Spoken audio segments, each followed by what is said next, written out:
안녕하세요. 이번 시간에는 가족복지론의 2주차 1교시가 되겠는데, 복지국가와 가족복지 정책에 대해서 한번 살펴보기로 하겠습니다.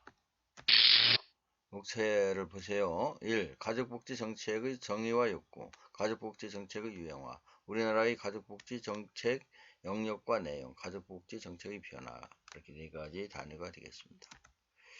그래서 가족복지 정책의 정의라 하면 가족의 복리 증진을 위해 한 단위로서 가족 혹은 각각의 가족 구성원의 욕구를 충족시키기 위한 국가의 하나의 정책이다.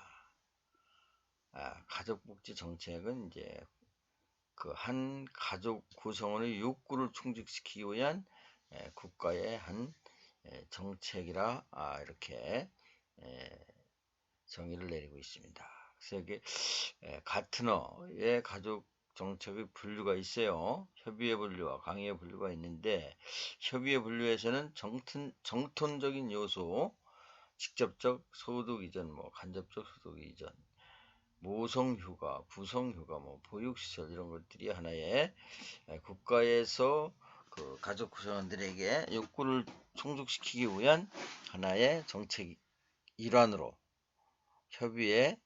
협의적 가족복지 일환으로 하고 있고, 광의의 분류로는 전통적인 요소, 노인 보호 수당, 가족 간병, 책임자에 대한 연금, 노동시장, 정책, 유동 시간제 근무, 자택근무, 그 가족의 관련법은 결혼, 이혼, 동거 관련법, 자녀 부양법, 낙태, 피임 관련법, 확대 관련법, 아동복지법, 청소년 범죄법 이런 것들이 있습니다. 서비스로는 교육, 보건, 쉼터, 아동복지 서비스, 공공 서비스, 대중교통, 이민법, 실업지원책, 직업훈련 이런 것들이 있다. 또 국가에 기대하는 가족의 기능 혹은 역할 수행의 부정적 역기능의 관점에서 가족의 욕구로 표현되고 있다. 표다시 2에 보면 가족의 욕구와 정책의 표현, 경제적인 욕구가 있고, 또 하나의 이제 신체적, 육체적 그러한 욕구가 있고, 양육 및 보호의 욕구가 있고, 심리 정서적 욕구가 있고, 건강 가족 유지 욕구가 있다. 이런 것들이 한 가족의 구성원들이 필요로 하는 그러한 그 1차적인 욕구다. 그러면 이제 경제적인 욕구에 이제 가족복지 정책의 단으로는 사회보험이 있고, 공공부조가 있고, 가족수당이라든가 세금 감면, 주택 관련 지원, 연금 그런 것들이 있겠죠. 육체적인 욕구는 건강보험 및 관련 프로그램, 서비스 이런 것들이 있겠고, 양육 및 보호 욕구는 아동수당, 육아휴지, 양육비 지원, 보육 서비스, 모자보건, 가족 간병휴가, 노인, 아동, 장애인, 입양의 분양자 서비스 이런 게 있다.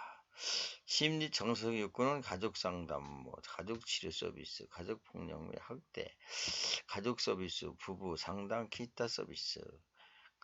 건강 가족 유지의 욕구는 가족과 관련된 법 제도의 가족법, 민법, 가족 건강가정 지원법 등이 있다. 이렇게 이제 분류를 범위를 얘기하는 거죠. 또 넘겨보겠어요. 가족복지 정책의 유형화예요. 여기 이제 헤드링이라는 학자의 유형화의 특징이에요. 권위주의 모델이 있고, 특정 영역의 가족 책임의 강제, 긍정적 인센티브를 사용한 조정, 또 제한적 가정, 하의에서 작용, 가족을 대체하거나 지원 이런 것들이 유형화가 있어요. 그래서 이제 여기 권위주의 모델은 국가는 특정 선호하는 가족 유형과 가족 행위를 장려하고, 여타의 것을 금지하는 통제 정책을 펼치고 있다. 개인과 가족의 개별적 욕구나 선택은 무시된다. 특정 영역에서의 가족 책임의 강제, 특정 영역에서의 가족 생활 통제, 긍정적 인센티브를 사용하는 조정, 국가가 선호하는 가족 행동 패턴을 조정하기 위한 조세나 급여 지체 등의 경제적 유인책의 병행, 제한적 가정, 구체적인 어떤 행동 유형을 통제하거나 부정적인 제재를 낳는 통제적 가정 정책은 없음. 암묵적으로 정책에서 어떤 가족 유형을 가정함으로써의 결과적인 특정 가정 유형을 주장, 또 가족을 대체하거나 지원은 가족 행위에 대한 의도적인 영향을 미치고자 하는 국가 정책은 없으며 현존 가족 역할이나 행위가 지속되기를 바라. 그래서 가족이 실패할 경우 이를 지원하거나 대체하는 서비스를 제공하고 있다. 예, 표다시 3-3 여러분들이 참고하시면 되겠습니다. 수요와 욕구의 반응, 자유 방립 모델 이런 것들이 있어요. 수요와 욕구의 반응, 국가의 특정 가족 유형에 대한 가정이나 선호가 없으며 가족 변화에 따라 나타나는 가족의 욕구의 수동적인 반응, 가족 유형에 상관없이 모든 가족이 필요한 서비스를 이용할 수 있다. 자유 방립 모델은 가족의 개인의 자유 영역이고 사적인 선택의 영역으로 간주하고 국가는 가족 생활에 있어서 어떠한 영역을 행사하지 않음. 가족에 대한 정책 목표가 없으면 선호하는 가족 유형이나 행위, 가치, 성도덕 등에 존재하지 않아. 가족복지 정책은 무정책의 정책. 그래서 국가는 가족을 매개하지 않고 단지 개인으로서의 구성원과 관계를 한다. 또 고용 관련, 소득 관련, 사회 서비스, 고용 관련은 고용과 양육 제도를 얘기하는 거예요. 소득 관련은 조세제도, 가족급여제도, 보육제 이런 걸 얘기하는 거고, 조세로는 서울 자동 적용, 세율 자동 적용, 피부양자 면세 제도가 있고, 빈곤자 면세, 근로소득세 공제 이런 게 있습니다.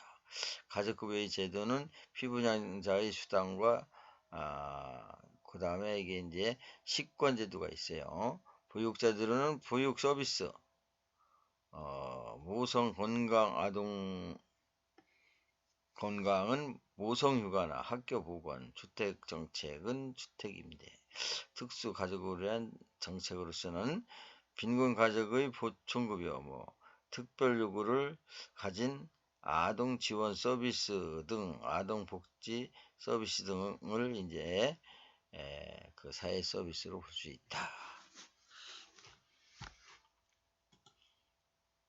볼게요. 또 여기 에승핑 앤더슨의 유형의 특징이 있어요. 이제 복지국가의 유형을 말하기도 한 에승핑의 앤더슨이라는 유형의 특징이에요. 자유주의, 가족주의, 국가가 책임 개입, 최소한 가족 스스로의 책임과 전통적인 가족 기능 강조하고 있고, 조합주의는 어원적 가족주의, 사회 민주주의, 조합주의 는 혼합, 탈가족주의 이렇게 해서 이제 국가의 역할과 개입은 어원적 가족주의는 국가는 상당 부분 개입하나 가족의 보호와 양육의 책임을 주체로 역할 강화. 또 탈가족주의는 국가가 가족에게 분양과 양육의 책임을 전가하지 않아. 그 다음에 이제 자유주의는 미국이나 카나다, 호주, 조합주의는 독일, 프랑스, 오스트리아, 이탈리아, 네덜란드 등이 이제 조합주의고, 탈가족주의는 덴마크, 스웨덴, 노르웨이, 핀란드, 것은 국가가 가족에게 분양과 양육의 책임을 전가하지 않음. 국가가 책임진다는 거죠. 그 다음에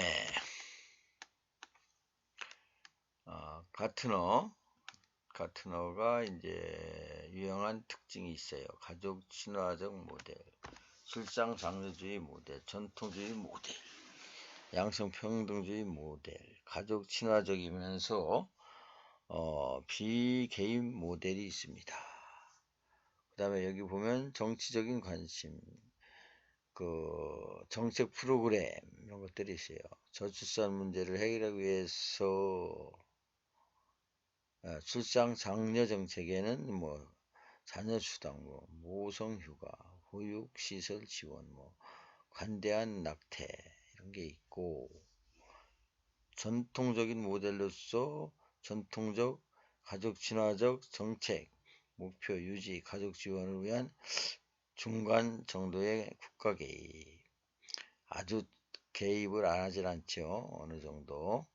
취업무, 세제 지원, 휴가 급여, 보통 정책 부진, 보육 정책 부진.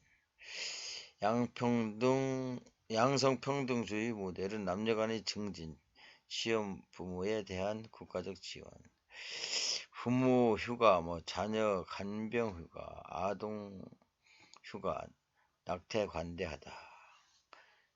이런 나라는 이제 스웨덴, 덴마크가 사용하고 있고, 가족 친화적이면서도 비개입적인 모델은 최소한 국가의 개입, 유보 가정 중심 가입, 전통적 가족 유형 선호, 자립 강화. 그래서 낮은 수준의 모성 휴가, 보육 지원 등이 있다. 이렇게 여러분들이 참고하시면 되겠어요. 우리나라의 이제 가족의 정책의 영역의 분류예요.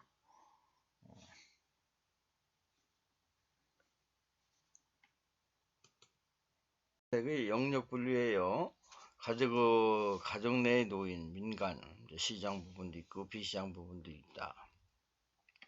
가족 내 여성은 이제 민간, 시장, 비시장 이런 게 있다. 가족 내 노인은 국가 부분. 여기서 이제 시장 부분은 시설부, 주단기부, 치매 노인, 전문 치료, 재가 노인 서비스. 비시장 분류는 노동복지시설,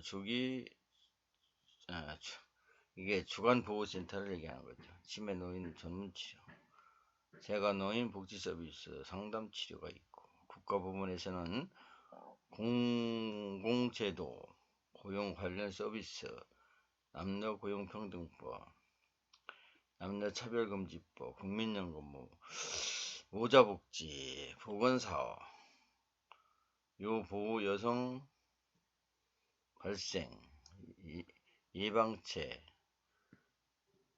생업금지, 융자, 공공주택 지원 부분, 보유, 여성사회 교육사업 이런 게 있다. 시장 부분, 산전, 휴가, 유아, 휴직, 직업훈련, 보육 서비스, 학비, 양육 서비스가 있다. 비시장 부분은 여성사회와 교육사업, 저소득층, 장애인, 여성 지원 서비스, 상담치료 이런 것들이 있다. 이 부분은 참고하시면 되겠고요. 이해하시면 되는 부분이기 때문에. 그 다음에 가족복지 정책의 변화에 대해서 복지국가의 가족복지 정책의 변화. 가트너의 연구 중심으로 살펴보면 1879년에서 1929년 사이엔 급속히 산업화와 도시화가 이제 진행된 시기이죠. 그래서 일부 가족의 대환 대다수가 임금 근로자 가족이 높은 빈곤율을 높이는 영아 사망률 등의 사회 문제로 등장하였고, 모성 휴가 제도를 통한 일하는 여성 보호, 여성복지센터 혹은 아동복지센터 설립, 빈곤한 어머니, 과부, 고아 등 관한 제한적 현금급여 등을 통해 아동과 여성을 보호하고자 하는 공식적 개입이 되었다. 그 다음에 1987년에 이후로는 두드러진 출산율 하락에 대응하여 낙태와 피임을 금하는 법적 조치가 생겼다.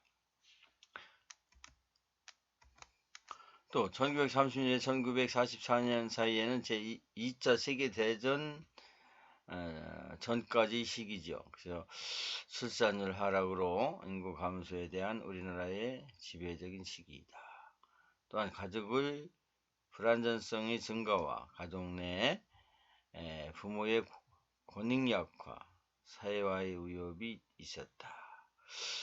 그 결과 독일, 이탈리아, 스웨덴 등 파시스트 국가들이 프랑스, 일본 등의 저출산, 출산 수당, 결혼 금지, 결혼 자금 대부분 등과 같이 결혼과 출산을 장려하는 조치들이 취해졌으나 일부 국가에서는 분양자들을 거느린 남성 노동자에게 임금 보너스 혹은 가족수당의 형태로 현금을 지원이 이루어졌다.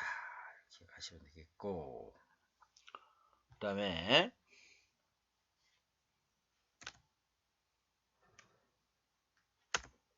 1945에서 1959년은 종전의 평화의 시기가 도래되었고 출산율은 높아지고 가족은 다시 안정된 경향이 있다. 그 시기는 그런 경향이 있다 그런 것이죠. 그 다음에 그 결과 인구의 인구의 대상으로 하던 가족수당의 보편주의적 급여로 확장 발전하였다. 일부 임신한 여성 근로자에 대한 보호 조치가 강화되었기도 하였지만 대체로 전통적인 남성 분양 가족을 지지하는 정책들로 만들어냄. 그래서 어머니와 자녀 간의 친밀한 관계를 찬양하는 분위기가 형성되었으며 전쟁 기간 동안 노동시장에 참여했던 여성들이 가정으로 되돌아오고 전통적인 역할 수행 되기를 촉구하는 시기였다.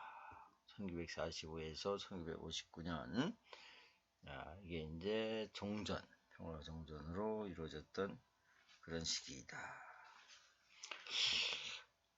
또한 웰슨키아와 레베룩스의 사회복지 유형의 2분 모형이에요. 이거 자녀적 복지와 제도적 복지 여러분들이 이미 공부한 바가 있죠. 한번 여러분들이 참고하시면 되겠고, 또한 여기 이제 1960년에서 1974년 사이에 복지국가의 확장으로 사라진 것으로 보았던 빈곤 문제 다시 재확인되면서 저소득 가족에 대한 자산조사를 통한 선별주의적 급여 정책이 도입되었다. 한부모 가족에 대한 급여 확대, 저소득 가족의 분리우는 조세 감면 제도 개선 등이 이루어졌다. 또한 여권의 운동에 힘입어 성평등, 출산에 대한 통제권 이슈가 쟁점화되면서 피임과 낙태에 관련된 법규들이 완화되고 노동시장의 성평등을 추구하는 조치들이 이루어졌다. 이렇게 하시면 되겠어요. 그 다음에 1975년에서 현재 사이에는 유례없는 저출산, 여성의 노동시장 참여율 증가, 이러한 가족 형태의 다양화 등으로 특징화되는 시기이다. 이에 대응하여 낙태에 관한 복교 완화, 취업무에 대한 지원 강화, 분양자녀가 있는 빈곤 가족에게 대한 지원 강화 등 다양한 차원에서 공공정책 마련, 일부 국가에서 다시 저출산 장려 정책을 추진하는데, 이는 1930년대에 같이 명시적인 방식이 아니라 가족복지 취업 활동과 부모 역할 양립을 지원하는 가족 친화적 정책 등을 통해 간접적 방식을 추구하고 있다.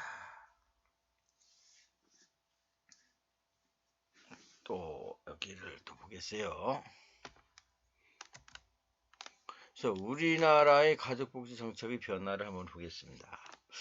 우리나라의 사회 경제 구조가 급격히 발전하는 시기로서 사회 보장 부분보다는 경제 부분, 즉 경제 성장을 위주로 정부 정책이 시행됨에 따라서 일반 국민이나 저소득층을 위한 정부 정책 및 지원이 매우 미미한 수준에서 시행되었다.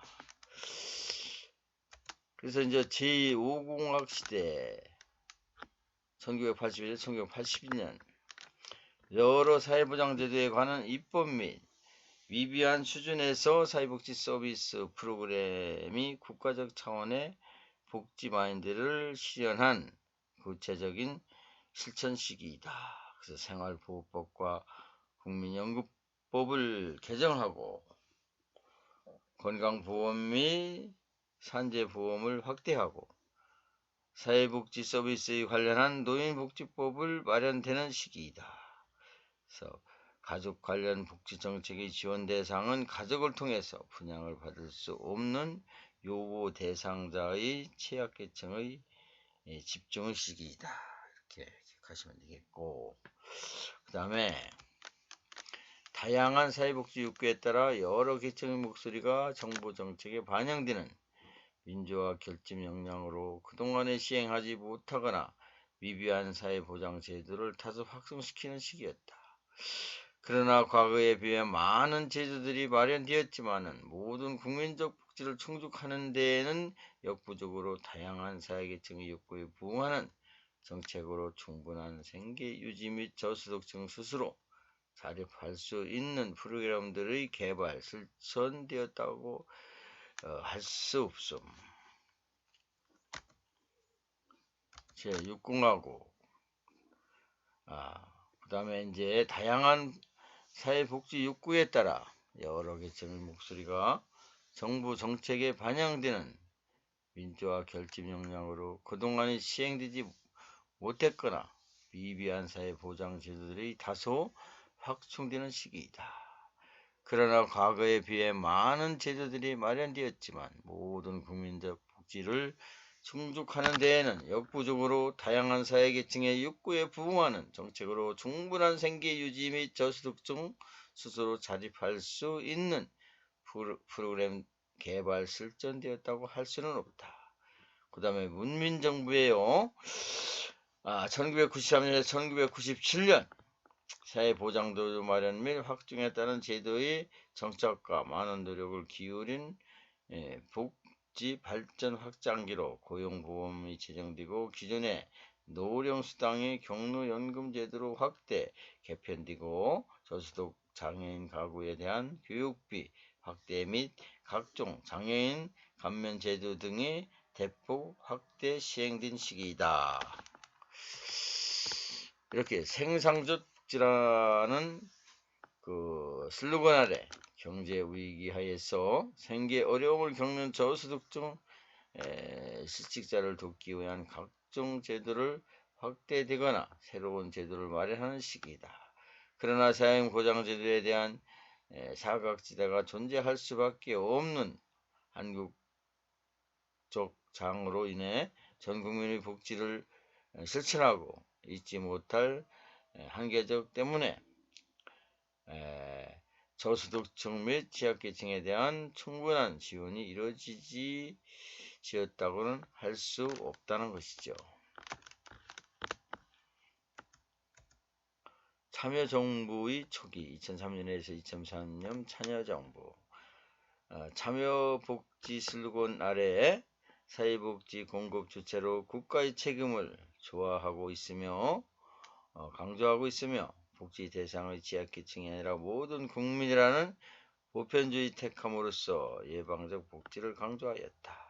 그래서 건강 가정 기본법을 입법하여 행복한 가정을 만들기 위한 준비로 가정이 해체되는 문제를 미연에 방지토록 다각적 준비하는 가족정책 우선하면서 여성부를 발족시켰다. 그래서 다원적 복지로 참여복지의 슬로건을 변경하여 지방분과와 마음의 자율적인 다양한 사회복지 주체를 인정하는 시기로 사회복지 공급 주체가 국가의 책임뿐만 아니라 민간단체의 참여를 강조하였고 기업 및 특정 종교 재단 적극적인 참여를 유도하는 방향으로 복지정책 선화하는 다원적 복지 시대가 열리게 되었다. 복지 대상도 행복하고 건강한 가족이라는 보편주의를 택함으로써 예방적 복지를 강조하고 있다. 그 다음에 참여정부 시대 후반에요. 2005년에서 6월 보건복지부의 가족 업무 여성복지로 이관되면서 여성가족부가 출범하였다. 여성가족부 내에 가족정책국을 신설하면서 가족정책이 하나의 독립된 정책 영역으로 등장하게 되고 정부 부처 차원에서도 가족정책 담당 부서가 제도화되게 되었고 여성가족부의 출범은 독자적인 정책이 아젠다로서 가족정책의 존재를 공식화하게 되는 계기가 되었다. 여성가족부 2006년 11월 15일 제1차 건강가정기본계획안이 2006년에 2010년에 발표하여 각종 정책 비전, 목표와 과제의 윤곽이 드러났다. 네, 이번 현재를 한번 볼게요.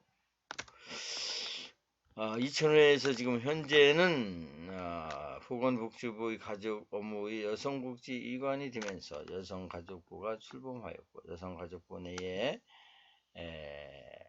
가족정찰국을 신설하면서 가족정책의 하나로 독립된 정책 영역이 등장하게 되었고 정부 부처의 차원에서도 가족정책 담당 부서가 제도화되었고 여성가족부의 출범은 독자적인 정책이 아닌다 가족의 전체로서 공식화하는 기회가 되었다.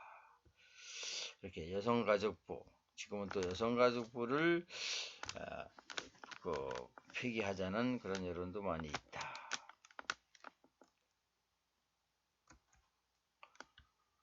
가족정책의 비전 목표와 과제 1차 건강가정 기본계획이에요. 가족이 모두 평안하고 행복한 사회라는 그러한 그 목표의 과제입니다. 여러분들이 이번 표다시 3회 9를 참작하시면 되겠습니다. 10도 참작하시면 돼요. 10일 이것도 한번 여러분들이 참고해서 세밀하게 한번 자료를 챙기는 것도 하나의 가족복지를 공부하는 데 도움이 되겠죠. 10일 가족부 담당 부서 변화 이렇게 해서 한국과 외국의 가족복지 정책에 대해서 논하여 보았습니다. 수고들 하셨습니다.